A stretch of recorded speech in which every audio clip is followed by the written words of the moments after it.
dhammaan ka soo qaybgalayaasha shirka iyo saxaafadda waxaan la socodsiinaynaa in beryahan shirar goosgoosa oo isdaba joog ah ay u socdeen beelaha cuqaasha beelaha degan gobolka bari. shirarkaas oo looga tashanayay sidii marxaladda maantay taagan wax looga qaban lahaa mustaqbalka iyo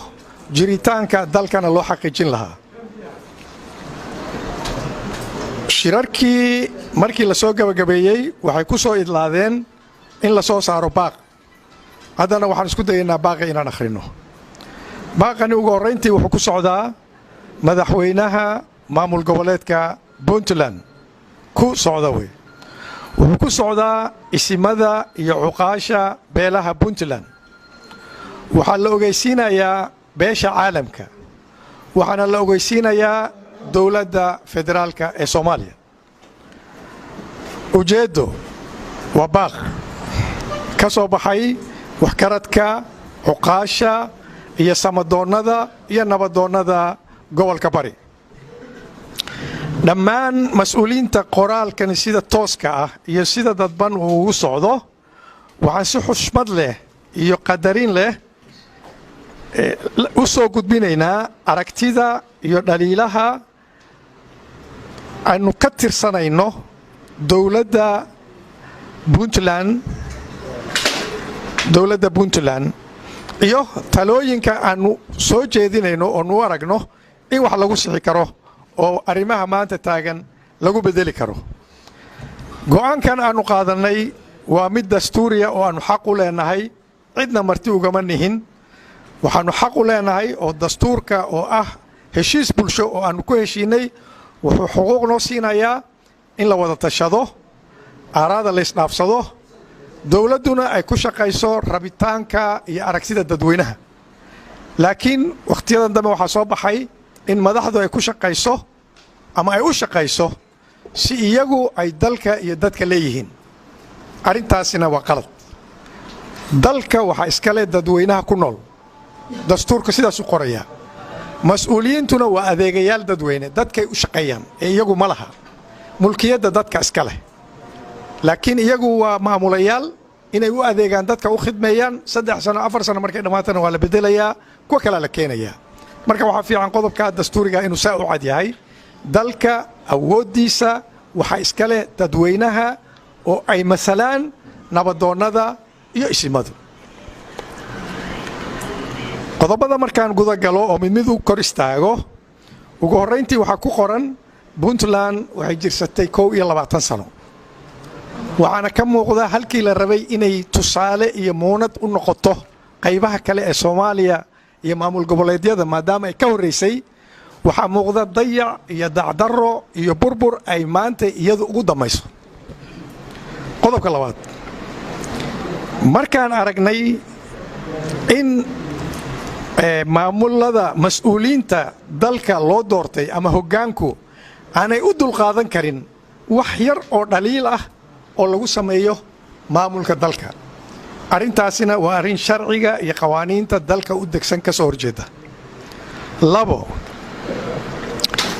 markay arkeen cuqaasha iyo waxgaradka reer puntland in juqraafigii siyaasadeed ee puntland lagu asaasay ee sool iyo sanaag iyo bari iyo nugaal iyo cayn iyo maantay waxaa ka haray ama lagu naaloon karaa gobol iyo bar ama 2 gobol. waayo dalkii waa la qabsaday. intii maamuloo isbedelayna oo dalka isu bedelayna midkoodna uma istaagin inuu dalka difaaco oo uu sugo xuquuqdii iyo soohodimihii ay lahayd puntland. 4, markaan aragnay in cadaalad darradu ay baahday, waxaa weeye maantay maxkamadihii dalka oo garsoorka ahaa sidii la rabay u shaqayn mayaan.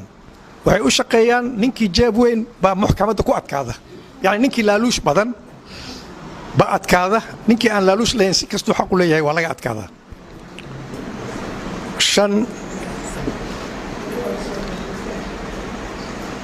markaan aragnay dayaca iyo dacdarrada ka muuqda dhammaan adeegyadii bulshada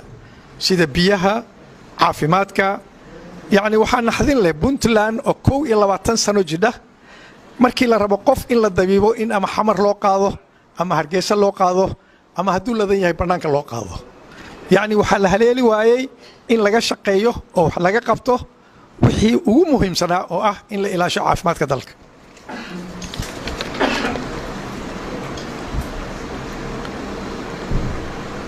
markaan aragnay oo yaqiinsanay xaalufinta baahsan ee lagu wado badda iyo biriga badda oo yacni maraakiib aan loo meeldayin inta lacag yar laga qaato oo lacagtaasna aan jeebka dowladda aanay gelin dibna dalka ugu soo noqon ee shakhsiyaad jeebkooda ay gasho yacni waxaa badda lagu fasaxay maraakiib inay wax alla waxay doonaan ka gurtaan cid ilaalinaysaana aanay jirin sharciga kalluumaysigu wuxuu dhigayaa markabka in dekadda la keeno qalabku ku kalluumaysanayo la ilaasho meeluhu ka kalluumaysanayo loo cayimo inta tanu qaadayo loo cayimo qaymana lagula heshiiyo email baa loogu diraa dad shakhsiyaad ay jeebkooda gashaa dalkiina waa la xalufinayaa waxaana dhacayaa marka qaymayn la sameeyey statistic adduunka $100 milyan baa sanad ilaahay keeno lagala baxaa badda puntland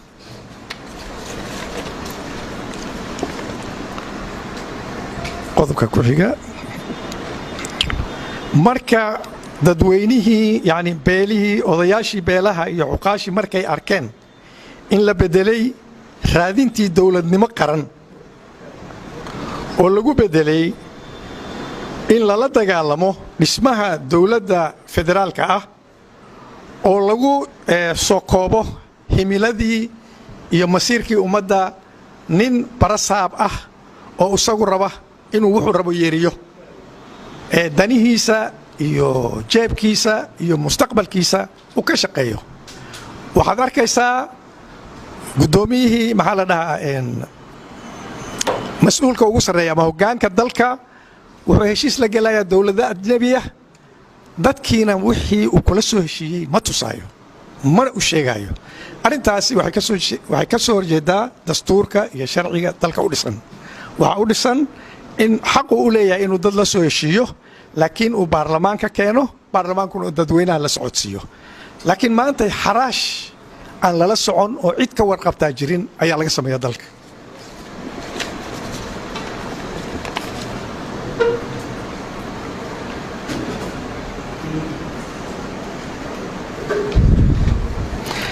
markay arkeen yaqiinsadeenna in dowladda puntland ee maanta jidha ay ka bayrtay waddadii loo jeexay oo ahayd inay hooyo u noqoto soomaaliya federaal ah oo iyada talooyin iyo tusaalooyin ay ku biiriso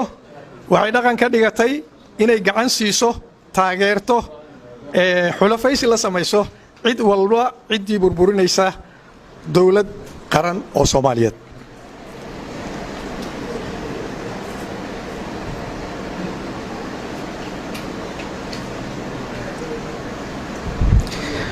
waxaa kaloo ay aad uga xun yihiin oo ay dhibsadeen doonayaanna cod dheer inay ku sheegaan in madaxweynihii markii uu yimi boosaaso uu dhagaha ka furaystay baaqii iyo talooyinkii ay soo jeediyeen odayaasha gobolka bari uuna diiday inuu qaabilo arrintaasoo ah arrin aan la qaadan karin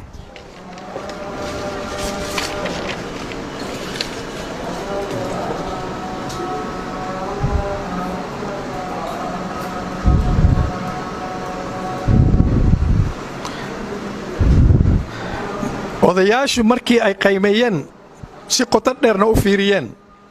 in puntland xaaladdeeda aan innaba laga tixgelinayn ayna marti ku yihiin oo wixii aragtiyo dad shisheeye ay wataan iyo shisheeye lala soo heshiiyey la caadaystay in lagu fuliyo arrintaas way diideen waana ka soo horjeedaan mustaqbalkana ma oggolaan doonaan in masiirkooda meel mugdiya lagu gaaro iyaguna ay markhaati ka noqdaan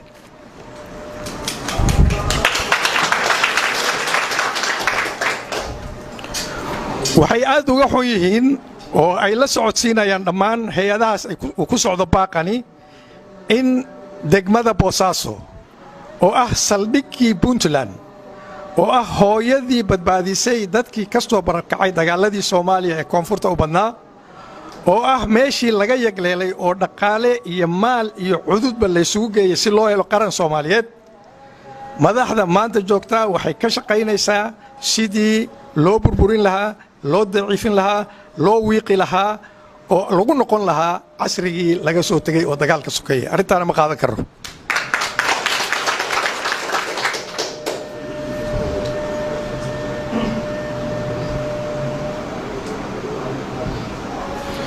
odayaashu waxay kaloo ay qiimeeyeen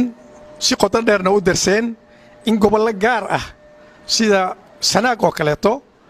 in innaba ha ahaatee xaqsoorka miisaaniyadda inaan laga siin wixii ay xaq u lahaayeen yacni waxaa soo baxay in hal magaalo Puntland laga naasnuujiyo magaalooyinka inteeda kalena ay dayacan yihiin wixii ay xaqa u lahaayeenna laga hor istaagay xaqaasna waa la doonayaa waana loo dagaalayaa insha Allah waan lagu adkaanaya